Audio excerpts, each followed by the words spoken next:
going to talk today about the Israeli education system. We're going to make a short introduction to this system in Israel. The future of an individual, community, or even a state lies within education. This is especially true for a small yet so complicated country like Israel with its 2 million children. So Yoni, let's take a look at some statistics. From the slide above, we can see that 71% of women choose to study a humanities discipline in pursuit of a higher education. A mere 21% choose to study science. What about the Arab sector in Israel? Well, in the Arab town of Jisr al-Zarqa, 2 minutes from Caesarea, one of the wealthiest towns in Israel, only 25% of students matriculated in 2013. Wow, that sounds low. And what about the periphery?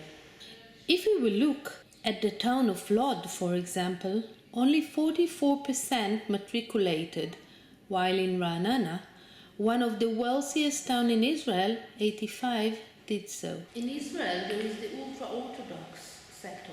Are they matriculating? Well, if we look at the ultra-Orthodox town of Beitar Elite, we'll find that a mere 15% of students matriculate. It means that 85% does not. Wow. So why is this?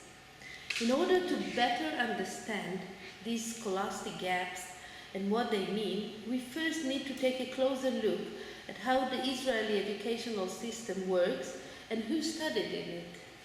First, we have to know that Israel has a compulsory educational law from 1949, which decreases the age in which every Israeli child must attend school based on registrations zone. It also included the right to a free education and the sharing of costs between municipality, country, and often also the parents.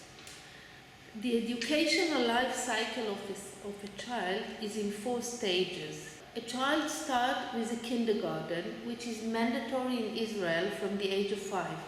Then he goes to elementary school from age 6 to age 12, from grade 1 to grade 6. After elementary school, he goes to junior high school from the age of 13 until the age of 15, from grade 7 to grade 9.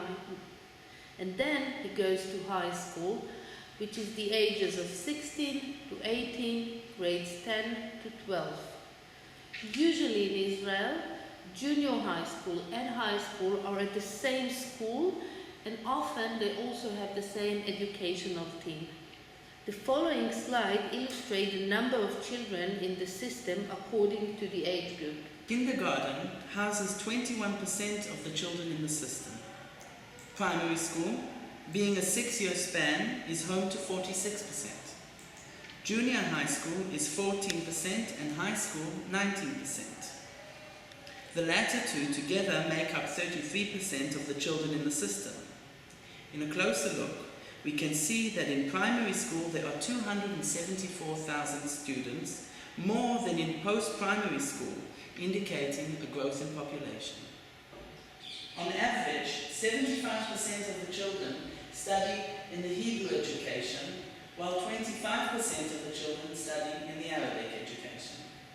Now that we have seen who the students are, let's take a closer look on the system itself. The educational system in Israel is a state system, meaning that all public schools must stick to the national curriculum and the spirit dictated by the Ministry of Education. Every year, a special topic of a national importance is studied in depth. For example, last year and this year is the other is also me, meaning that we are understanding and respecting others in our society. The ministry is accountable for curricula, supervision, and school structures. The system is divided in several administrative districts of supervision: North, Central, South, and Jerusalem as a district of its own. Local municipalities are in charge of maintenance and supplies alone. They cannot interfere with the curricula aside from marginal aspects. In short, the choice a school or even a municipality has is very limited, though this type of issue the current minister is trying to change. Yoni, does having different sectors influence the system? As you will see in the following slide, the diversity in culture is very large. First, the ministry is divided into Hebrew and Arabic education. The Hebrew education includes state religious and ultra-Orthodox. The latter only partly subject to the ministry. 1.5 million children in the Hebrew education. The Arabic education includes Israeli Arabs, Bedouin and Druze. There are currently just over 500,000 children who study in the Arabic education. If we take a closer look at the different sectors of the Hebrew education, among primary school for example, we will see that both state schools are home to 71% of the students, while the ultra-Orthodox schools are home to the remaining 29%. This divide between Hebrew and Arabic, secular and religious, symbolize only some of the variety in Israel education. One must also take into consideration geographical and social differences. While the system believes in an equal opportunity education, the reality is much more complex. Wide gaps exist between schools due to differing economic situations. This stems from the constructing budgets of each municipality. First, the amount of money each municipality chooses to invest in education, and then simply the differences between a poor municipality and a wealthy one. Economic gaps creates educational gaps.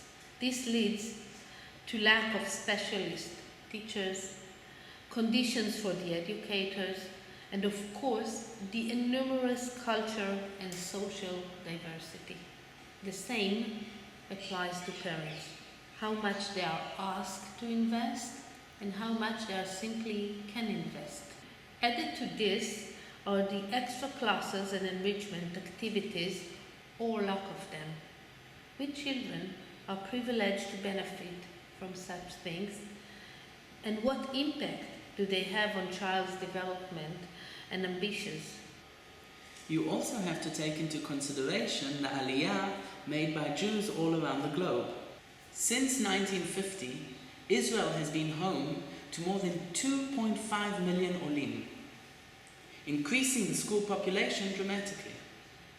This, of course, creates an ongoing need to grow and meet new expectations and needs rather than to stabilize. So, in this complex situation, let's turn on to young adults and understand the matriculation system in high schools. In Israel, it is important to notice that the vital key to progress in society lies within the Bagrut exams, also known as matriculation. In order to qualify for a Bagrut diploma, a student must complete the required exam with a passing mark in each one.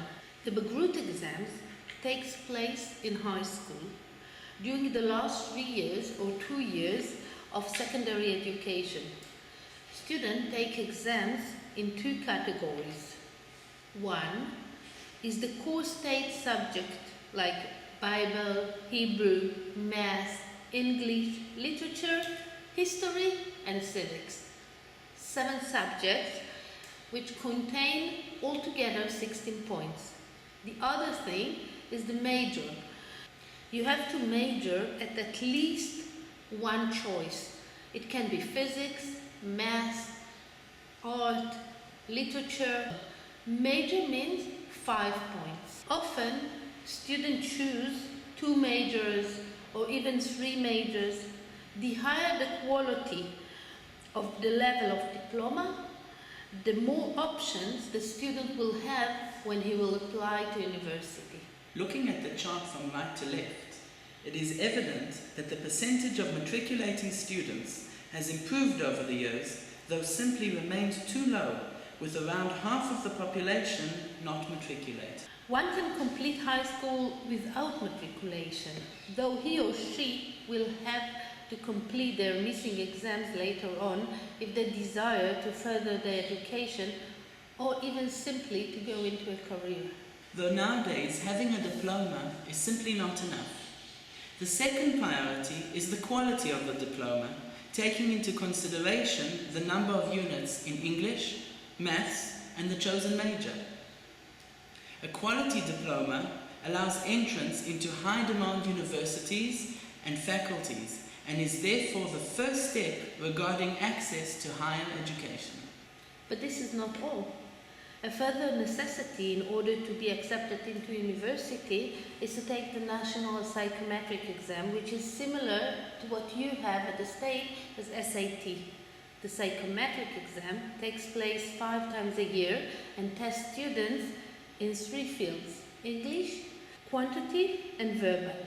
The higher the score, the more opportunities afforded. Many students, of course among those who can afford it, takes a very expensive preparation course. And, unlike in the United States, volunteer activity has no impact on acceptance into university. Following graduation from high school at the age of 18, most Israeli youths are drafted into the army. This often put a hold on their professional development and breaking the educational continuity. There are only few scenarios in which this latter statement is not true, but this presentation will not go into it. Upon release from the military, based on matriculation results and the psychometric exams, one can choose whether to apply to university, academic college, or post-secondary schools. The higher the quality of the Bagrut diploma, the more option a student has. A quality Bagrut diploma is one that consists of high level at maths and English, 5 points, alongside scientific majors. STEM disciplines are the key to diploma that will open doors. Unfortunately, the numbers are not very positive. The amount of students studying advanced maths is dropping. In the graph, you will see that in 2006, 14% of students studied advanced mathematics, 5 units.